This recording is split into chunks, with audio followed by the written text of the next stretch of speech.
Hello and welcome everybody to Web and Beyond Live for July 20th, 2021. We're coming in on Tuesday instead of Monday because I was off for the weekend. And so welcome everybody. And this is Web and Beyond Live. I'm Ray Sidney Smith. I'm president of W3 Consulting and managing director of W3C Web Services, which provides affordable WordPress and web hosting, both shared, dedicated, as well as VPS hosting for small businesses. We also do domain registration services and other web-related services for small businesses. In Web and Beyond Live, I like to just talk to you about digital marketing news and all kinds of things that are helpful to you as small businesses marketing out there on the web, mobile, social media, and beyond.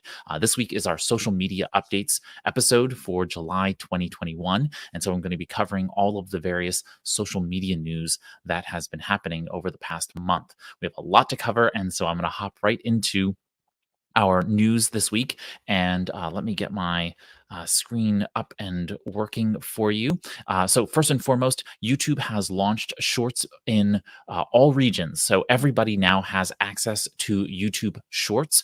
This is the, if you want to think about it as like the TikTok style videos that we've all come to know.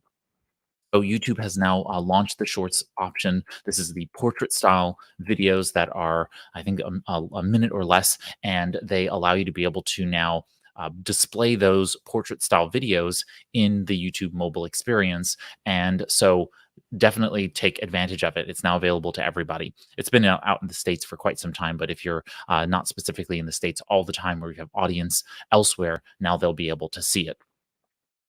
Is just a quick kind of divergence from social media, but because emojis tend to be in so much of social media, I wanted to include this here. But Google has redesigned their universal emojis. Those are now coming to Android, Gmail, and Chrome OS. They will likely scale out to other platforms as well. You'll see them in YouTube and other places in the latter part of this year.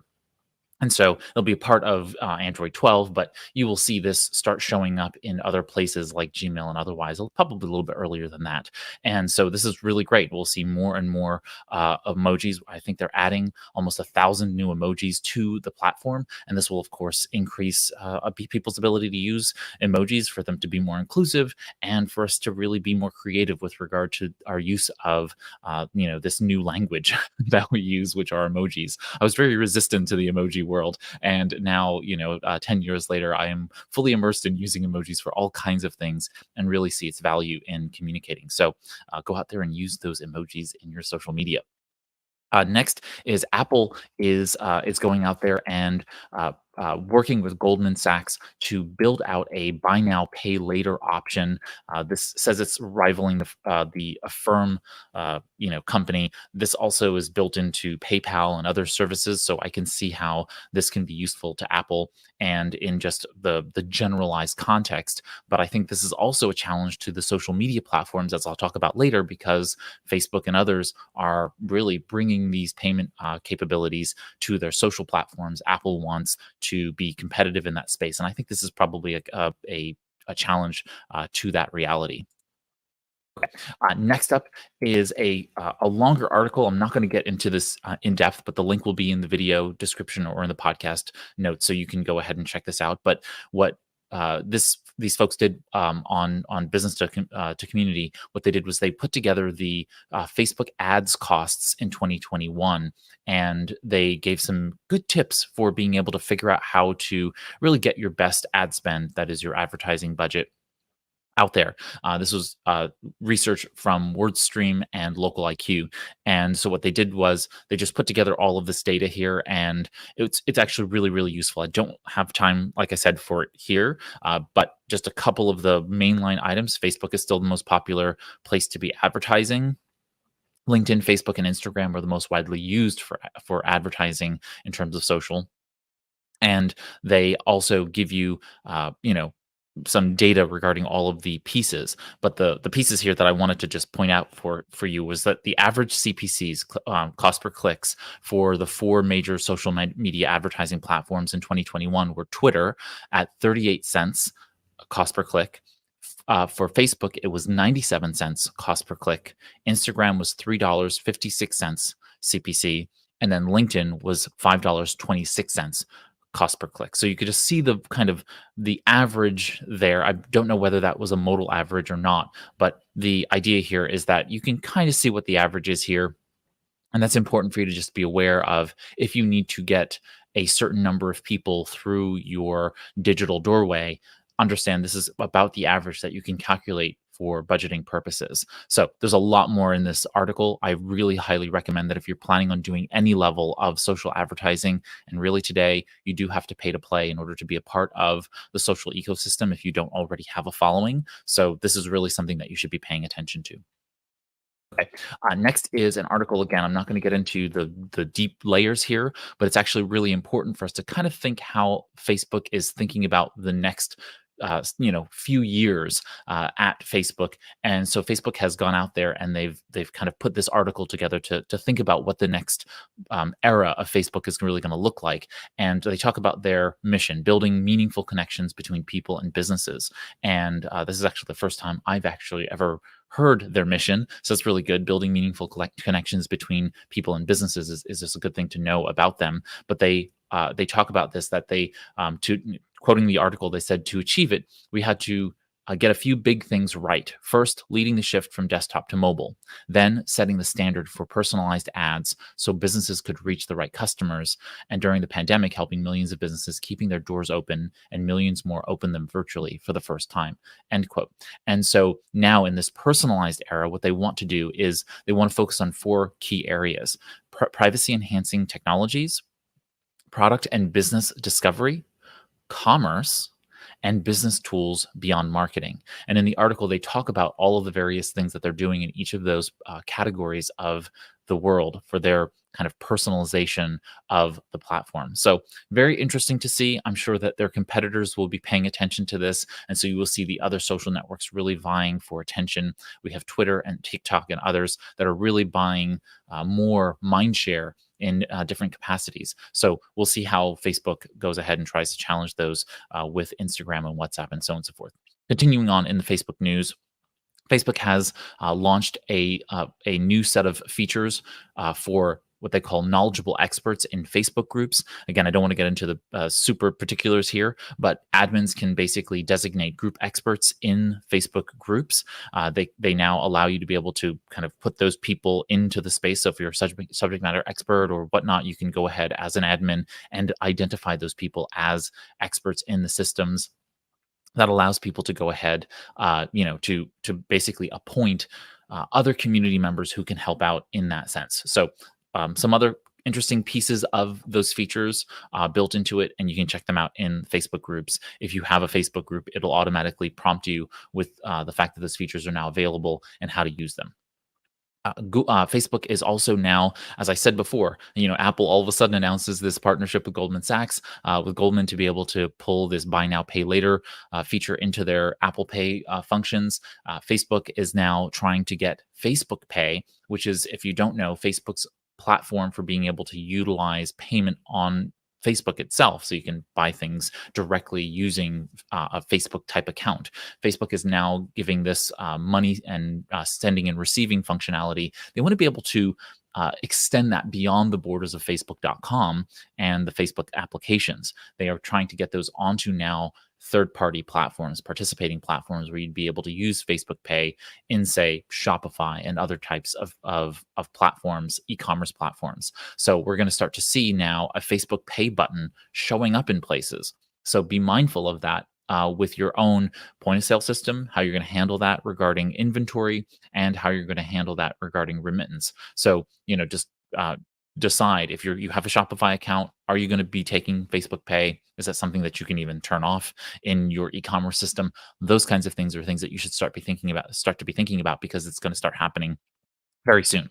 Facebook just also announced a $1 billion investment into a funding initiative for new creators. So if you happen to be starting a business where you are a creator, something to think about. If you want to start, really, to be quite honest, anybody who is a business owner who then wants to start putting out their expertise as an extension of their marketing, this may be really good for you to be able to then extend a new revenue source, diversifying your revenues and bringing in those folks in that sense. sense. So the announcement says that it'll invest $1 billion in programs for creators over the next 18 months. And so this is really important for those people who want to be able to create that level of growth in terms of audience. And if Facebook is there to help you do that, I say take advantage of it, right? And so just check it out. There's links here in this article to the program and see if it's something that fits your your needs. All right. Next up is Facebook has launched a new platform called Facebook Bulletin. This is a newsletter program that is to rival Substack and Review, which is the email newsletter program that's actually owned by Twitter. We've talked about this before. And so Bulletin is now live. You can go ahead and check out these independent creators and visit their publications, subscribe to them. You can go ahead and buy premium subscriptions to them, of course, using Facebook Pay, and then access additional content, additional access of features in the system, and connect with the subscriber only groups that are in there. And so this is a very, very interesting move by Facebook to combine a little bit of Clubhouse, a little bit of Substack, and a whole lot of Facebook groups all into one, kind of easy, convenient place for creators to do this. Now, you know my opinion on this. I think that, putting your eggs in all in one big platform basket is dangerous for the business. But for many people, this is going to be the easiest path of least resistance, right? In that sense. And so they will go and do it. And so just be mindful that you'll see more and more of this proliferate. I would say, use your own email marketing program. If at the very least, diversify by using something like Substack that is independent of these larger platforms. Patreon has this capability. Memberful has this capability. So you have a lot of these capabilities. You can build into your own website. You can use your own email marketing platform, email marketing service provider, your EMSP, to be able to do this as well. So these are all possibilities, but Facebook Bulletin is now here. And if you believe that, you're all in on Facebook, then you could potentially use this as well. All right. On to Instagram. Instagram recently made kind of a blanket notice to everyone via this tweet from Adam Mosseri at Instagram. And basically, they said they're going very deeply into video. They want to focus on 4 key areas, right? Well, we talked about Facebook having those 4 key areas for personalized experiences. Here, Instagram is making the statement that they want to build out new features, primarily in the video space. They're really going to be focusing on video over photos as it relates to Instagram, but they're really focusing on 4 key areas of their platform: creators, video, shopping, and messaging. And this really rightly aligns with Facebook's movement toward, privacy-focused items, commerce, and all of these other pieces of the personalized experiences that they're going for. So that makes a lot of sense. Continuing on in Instagram, Instagram has finally allowed for stories drafts coming to all users. So very, very soon you will be able to save stories. These stories will be saved for 7 days before they expire. So if you are in the process of creating a bunch of stories all at once, you can go ahead and do that. You can save those drafts directly on your phone. And now you'll have those stories as drafts waiting for you, and then you'll be able to release them as you need to. Also, remember, if you're using the Facebook Business Suite app, you can now, from the desktop as well as from the mobile applications, create those stories and manage them inside of the pieces respectively. And so that gives you a little bit more control over being able to do some of that story creation and scheduling directly from the web desktop, and then doing some management stuff on the Business Suite application. And then in addition, now you have inside of the Instagram mobile app the ability to save those stories as drafts. I wonder if the Business Suite will actually synchronize those. I'm not sure yet. We'll see once it rolls out. I haven't seen the version in my own system yet to be able to test it. So we'll see how those pieces work out for us there. Next is Instagram is increasing accessibility, which is just fantastic. So now Instagram is extending its auto captioning functionality from IGTV over to stories. So in the very near future, we will start to see on-screen text automatically upload. So you can now watch a video completely with no audio and read the captions in the stories via a sticker that can be applied by the user. So when you're publishing stories, I would highly recommend that you add those stickers. Both, it provides the ability for people who are at work or in an environment where they're not capable of listening to the audio, many times I don't have the Instagram audio turned on at all. So if there's a video and it has audio, I swipe right by it because I don't want the audio playing. I just want to kind of scroll through. It's usually late at night, and I don't want to wake anybody. And so it's one of those things. Now that those stickers that allow you to turn on the on-screen text will allow me to consume that content that I otherwise wouldn't have consumed.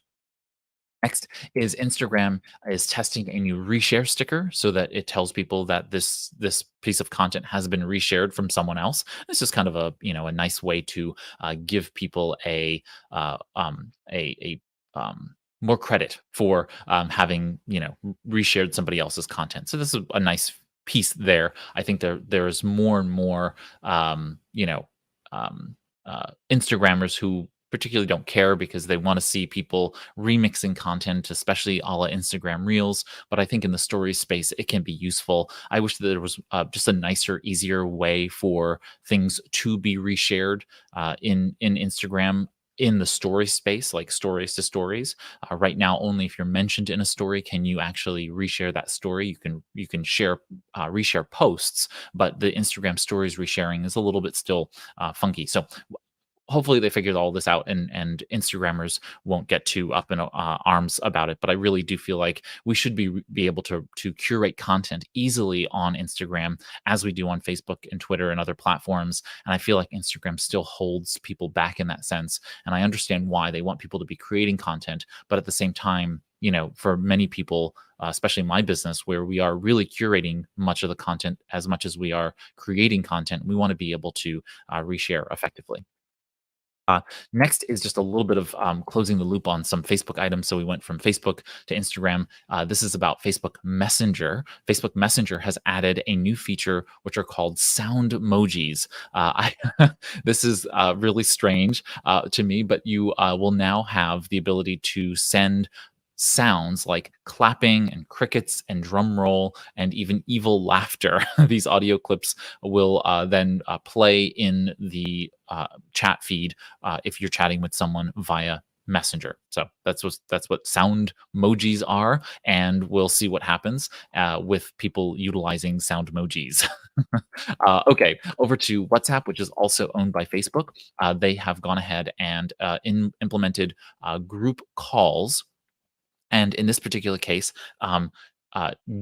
these are called joinable calls, and so it's very interesting to me. It's basically a Clubhouse competitor in its own right. And so you've had group calls and group video calls in WhatsApp for some time now, but these joinable calls are interesting because you can basically it says it basically you can drop in and drop out of these calls, akin to kind of like a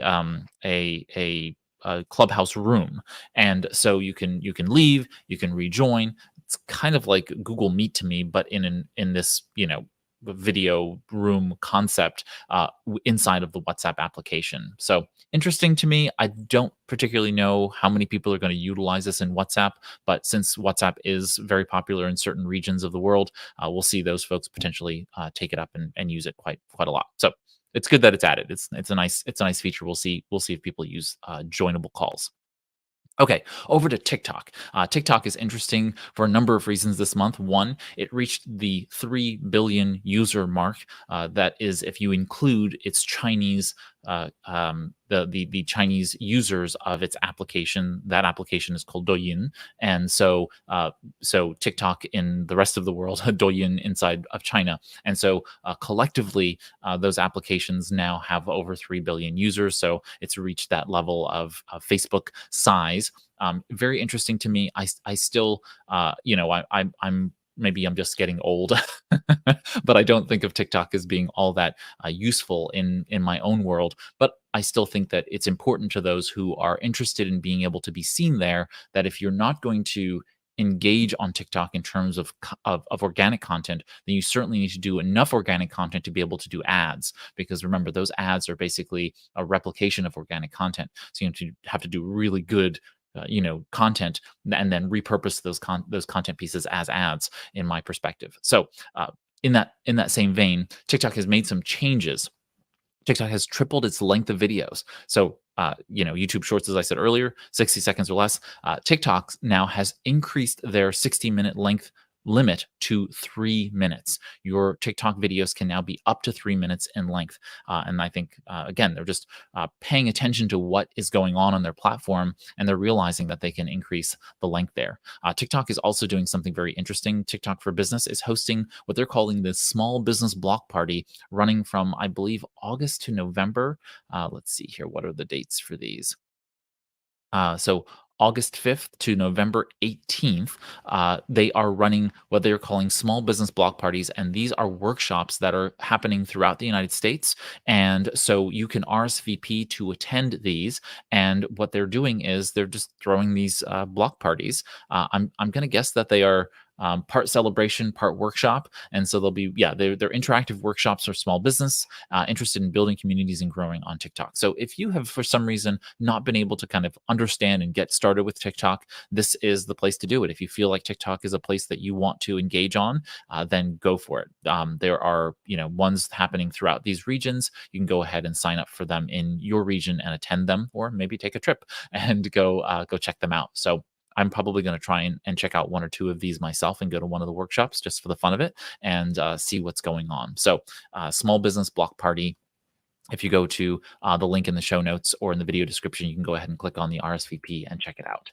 And last but not least, in the TikTok news, TikTok has launched something called Resumes. And this is, again, just extending toward the small business space. They're giving business owners a place to find employees. And that means TikTok users can go ahead and put their resumes on TikTok and be found by employers. So, interesting kind of step into LinkedIn space, I suppose. Indeed and other and Monster and whatever other job platforms. Not quite sure why they're doing this, but interesting move, and we'll see if it's more a nod to small businesses and just showing their embrace of small business in that sense. So, just a quick note about Snapchat. Snapchat has launched their new 3D Bitmojis. And so we've talked about this in last month's small business social media updates episode, where Snapchat has really launched more and more in the augmented reality and 3D and other pieces of virtual reality. They're really moving in that space. They've got their AR glasses, their Snapchat lenses, the physical glasses that they've created. They have done a lot in their technology to be able to create augmented reality with their stickers and otherwise. This is the next step there, where they've created 3D Bitmojis you can put on different designer clothing. You can put on Adidas gear and other kinds of things in your Bitmojis. They are really working hard to push in that fashion space. And so I think that's very smart of them. And they're going to continue to keep innovating in the augmented reality space. And business owners should really, adhere, kind of embrace it if they're interested in doing more in the digital marketing space. A lot of digital ads are going to go that way as well. And so we're going to start seeing augmented reality ads where people are capable of seeing an ad and not just seeing the ad, but they'll be able to interact with the ad by seeing their own clothing, augmented reality clothing basically superimposed on them. That's going to be a really powerful technology, and you want to be able to take advantage of that. So pay attention to this. This is really coming down the pike, and the technology is getting easier and easier to take advantage of. And Snapchat is really leading the way there. And if you go back to last month's episode, you'll hear me talk more about this function and these functions and some of the pieces there about it. A little note about Clubhouse. Clubhouse has had some ups and downs. The ups has been that they have recently established an exclusive deal with TED, and Clubhouse itself is the social audio network where you can go in and have these rooms and basically have an audio only space. It's not recorded, unlike other platforms, and so it's kind of this serendipitous, uh, uh, space where you're capable of having conversation with others. And so they have now recently created this partnership with TED. And so TED, the big conference and talk, you've probably seen them on YouTube and otherwise.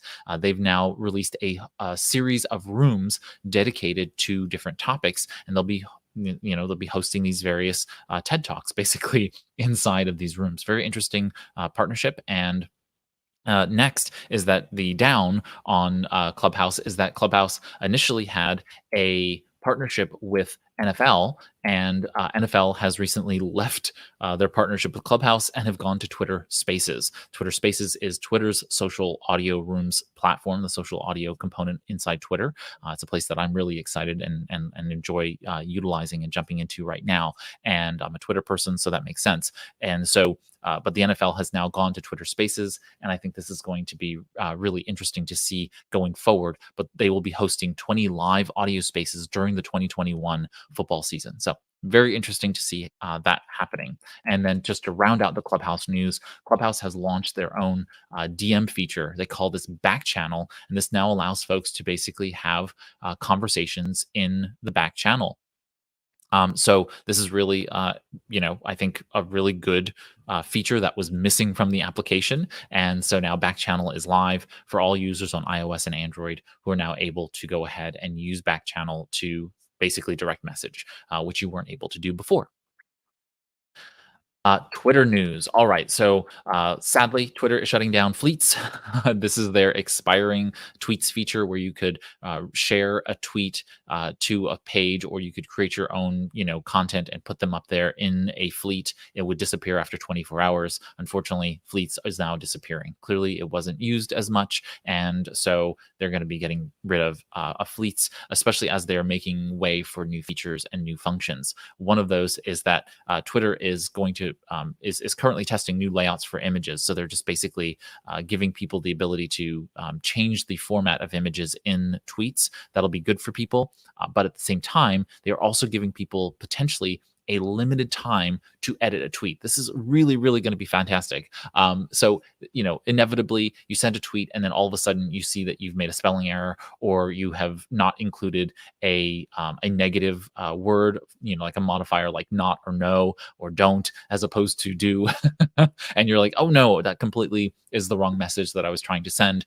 Instead, you had to delete the message and resend it. That's annoying.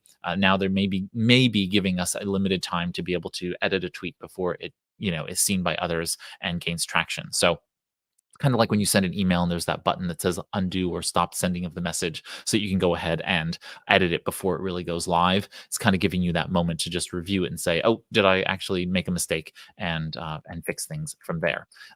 In addition, Twitter posting a tweet, you will now start to see reply controls to change who can reply to a message after you've tweeted it. So the circumstance here is, you put out a tweet today, 2 years later, something happens in the news, and there's some kind of political or media trend that happens, and all of a sudden you have this older tweet that's taken out of context, or that is not that is misunderstood generally, and all of a sudden it goes viral in the wrong way, and your business has to deal with that issue. Well, you can go ahead now, thanks to this update, and go ahead and say, you know what, only people who follow me can reply to this, or only people I've mentioned in the tweet can reply to me in this message or do things with this, or nobody at all. Right? You can always delete the tweet, but sometimes you don't want to, and that's not particularly useful. This is a new piece that I think is useful for everybody to do that.